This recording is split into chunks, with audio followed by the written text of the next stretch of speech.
Huh? Someone just said, would you make a song with YoungBoy? Would I? Yeah.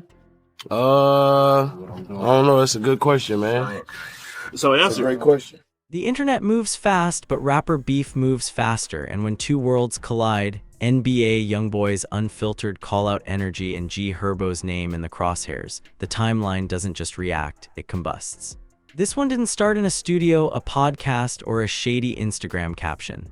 It started with a voice, direct, raw, and impossible to ignore. When NBA YoungBoy speaks, it rarely lands soft, but this time, the landing shook more than fans expected. According to the online buzz, YoungBoy didn't just have a disagreement, he had a message, and Herbo was the addressee. The claim floating across social platforms is simple but loaded.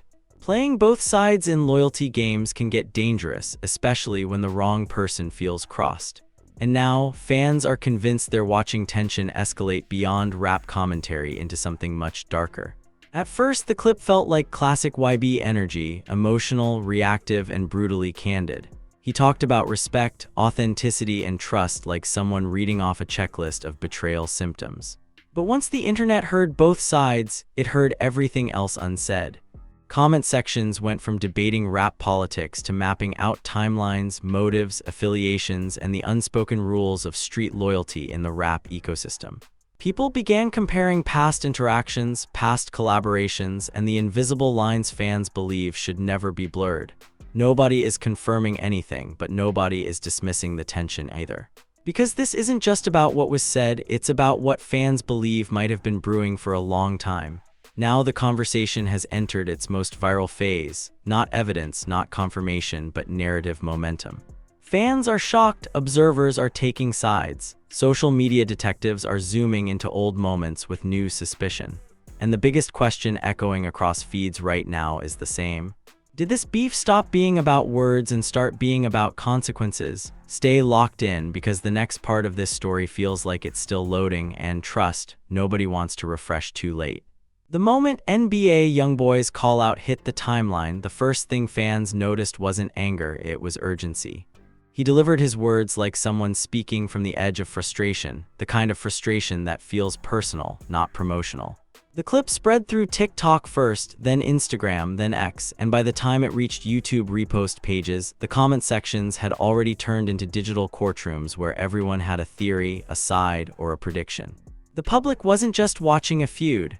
They were trying to understand the rules of loyalty being referenced, the invisible rulebook fans believe governs rap politics when cameras are off and consequences are realer than captions. Herbo has always carried a persona rooted in street credibility and calculated quietness. Where YoungBoy is emotional and explosive, Herbo tends to move like someone who lets his resume speak louder than his voice. That contrast is what made this moment feel so combustible. Because when two artists operate on opposite ends of expression, any overlap in conflict creates narrative tension by default. The internet didn't treat YoungBoy's words like random frustration. They treated them like a narrative fracture revealing a deeper subplot. The key phrase being passed around in fan edits was playing both sides, but the interpretation was never singular. Some fans assumed it was about industry relationships. Others assumed it was about personal alliances. Others believed it was about respect. None of it was confirmed, but confirmation wasn't required. The story was emotionally plausible, structurally intriguing, and culturally recognizable, and that's the holy trinity of virality. The first twist in this chapter of the conversation was the timeline rewind. Not to prove anything, but to contextualize everything. Fans began reposting old footage of the two artists in different rooms, different interviews, different years, different energies. A 2021 clip resurfaced where Herbo spoke about authenticity in friendships. Back then, the audience praised the maturity in his tone. Today, the comments reframed it like foreshadowing. Another clip of YoungBoy from a live session months ago was stacked next to it in a fan-made edit, zooming in on how differently the two artists define loyalty without defining it at all. The internet thrives on parallels, especially when those parallels weren't engineered by the artists themselves. It gives fans the illusion that they're uncovering something instead of constructing it. Then came the second twist. The interpretation inflation. Once the audience believes a feud might be deeper than it sounds, the story grows legs even without new chapters dropping. people began narrating imagined dialogue in comments. YB feels crossed, Herbo stays neutral too loud, the silence speaks, loyalty isn't quiet when it's questioned, industry chess or street chess. Those lines weren't statements of truth. They were statements of narrative ownership. The audience didn't want affidavits. They wanted story grammar, and grammar was everywhere. A rumor framed as analysis began circulating that this might be less about direct betrayal and more about the perception of dual alignment, which is a very different beast. Because in rap culture, the accusation doesn't have to be literal for it to feel lethal. It only has to sound like it violated a code everyone thinks they understands instinctively. That instinctive understanding is what makes rap news channels like Say Cheese TV and Candidly Cassie so successful.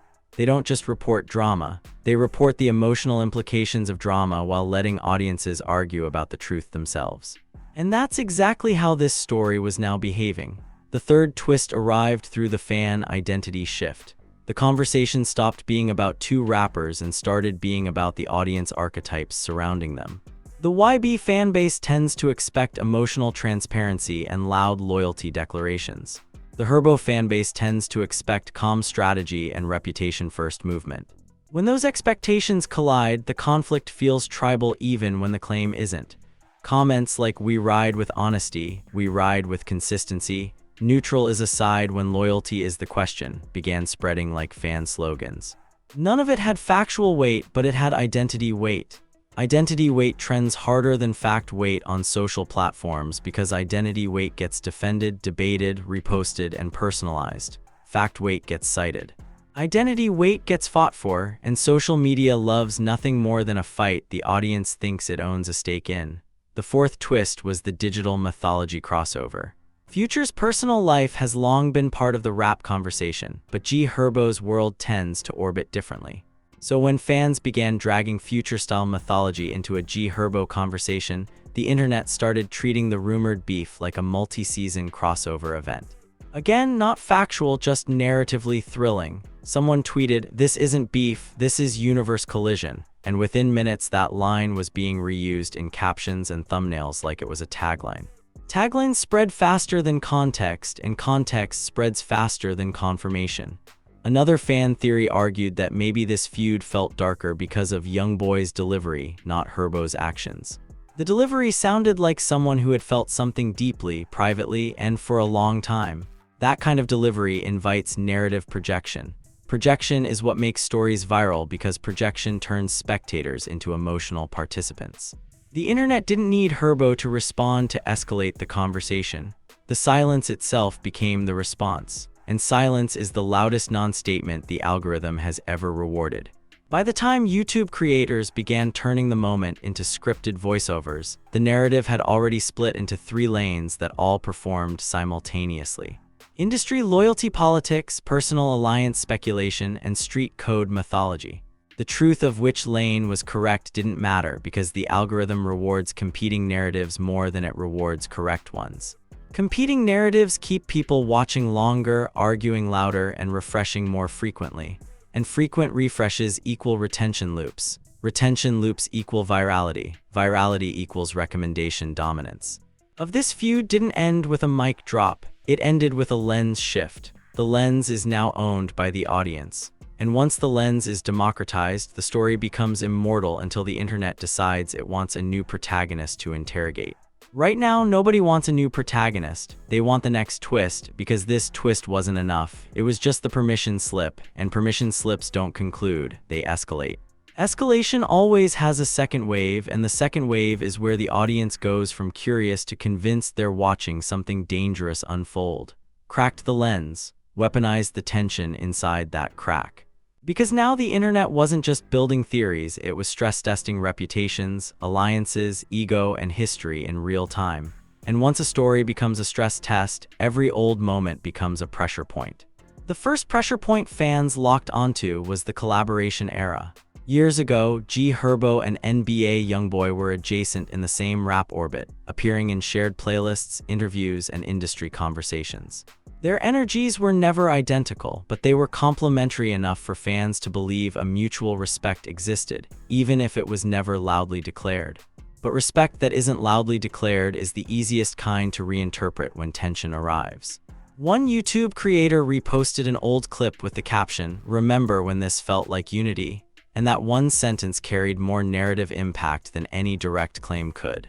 Because it forces the audience to, maybe he won't respond, he'll reload emotionally. The internet will drag Chicago versus Baton Rouge energy into it. This is going to turn into city loyalty debates, not artist debates. Someone close is going to accidentally say too much or too little, and that will become the next headline. These predictions work because they don't require confirmation to feel correct. They only require future narrative behavior to be ambiguous enough to reinterpret again.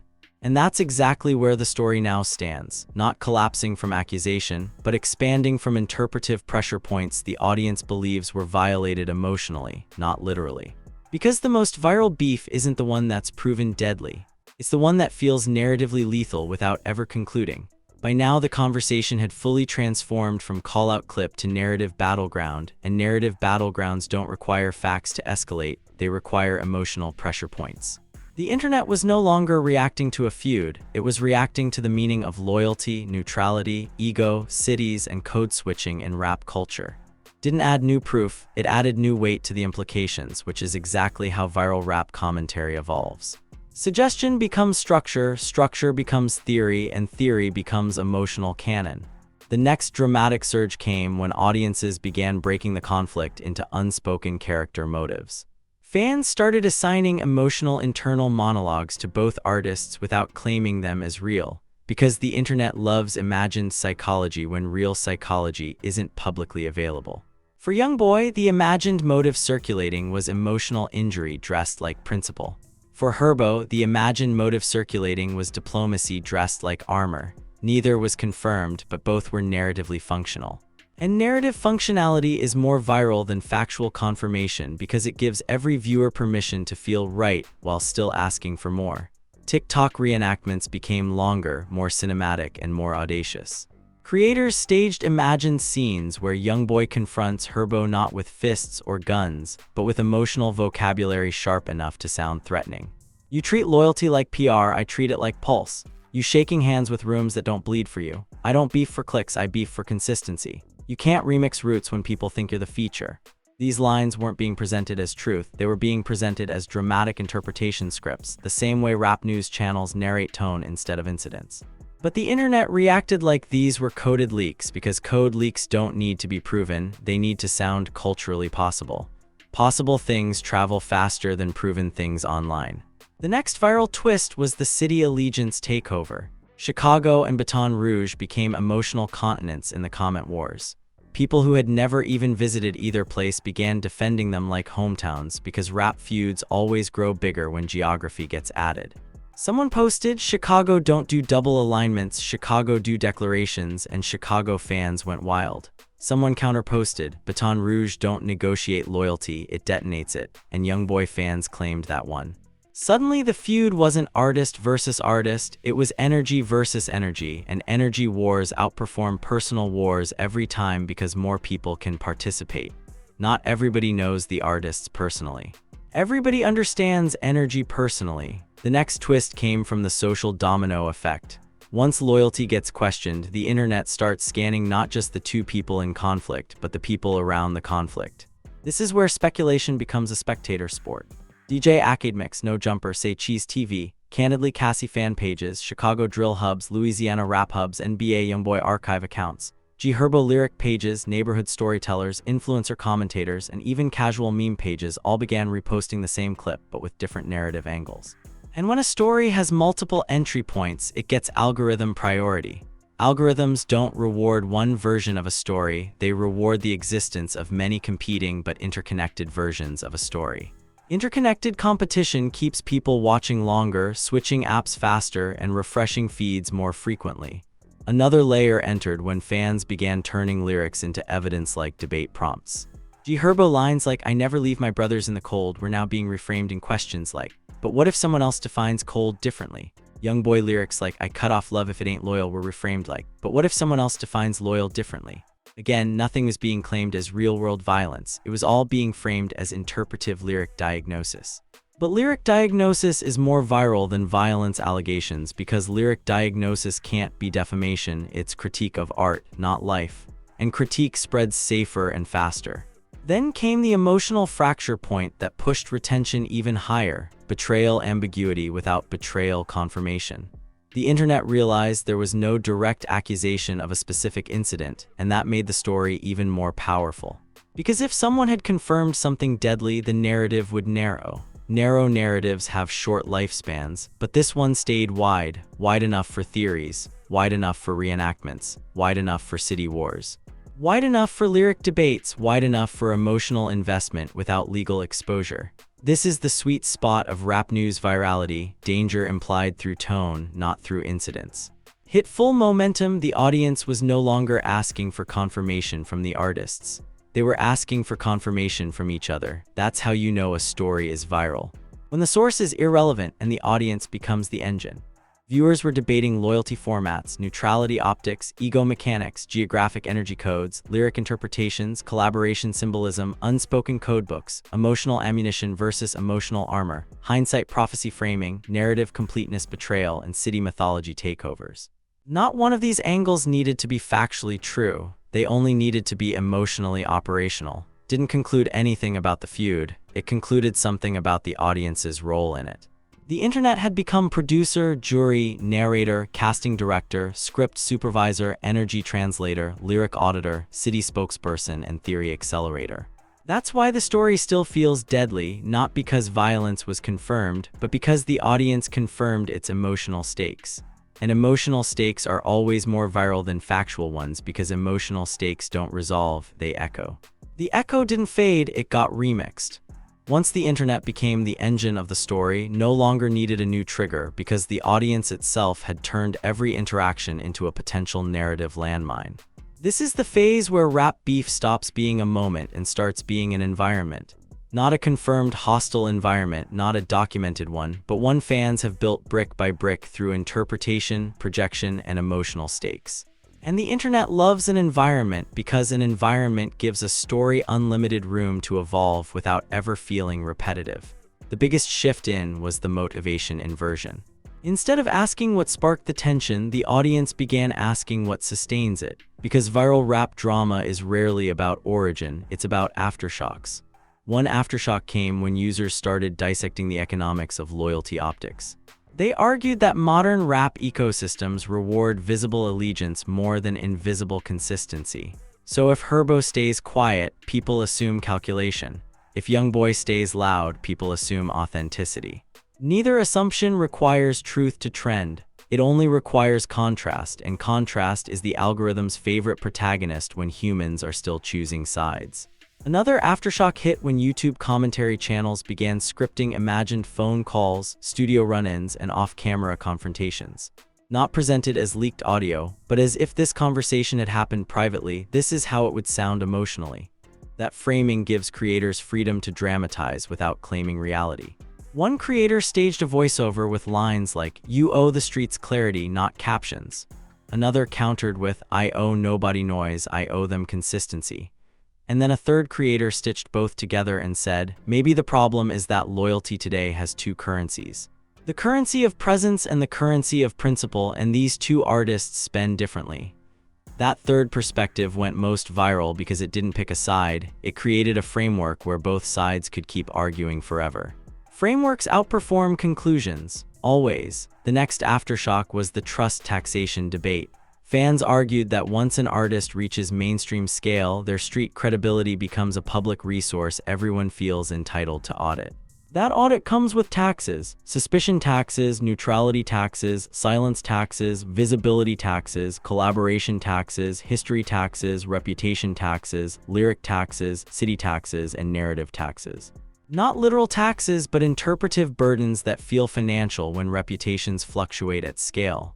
One viral comment read, "When you're a public figure, your silence isn't free, it's charged by interpretation," and that line spread like a thesis. Because it applies to everyone, not just the artists in the clip. Then came the digital mirroring twist. Users began comparing the feud to their own social lives. The friend who stays neutral but secretly knows everything, the cousin who posts cryptic captions instead of speaking directly, the homie who gets emotional when loyalty is questioned, the person who goes quiet when drama gets loud. The group chat member who narrates tension better than the people fighting, the one who drops frameworks instead of facts, the one who makes memes to survive tension, the one who watches everything like a season premiere. This mirroring extended retention because relatability makes stories feel personal even when they're celebrity scale.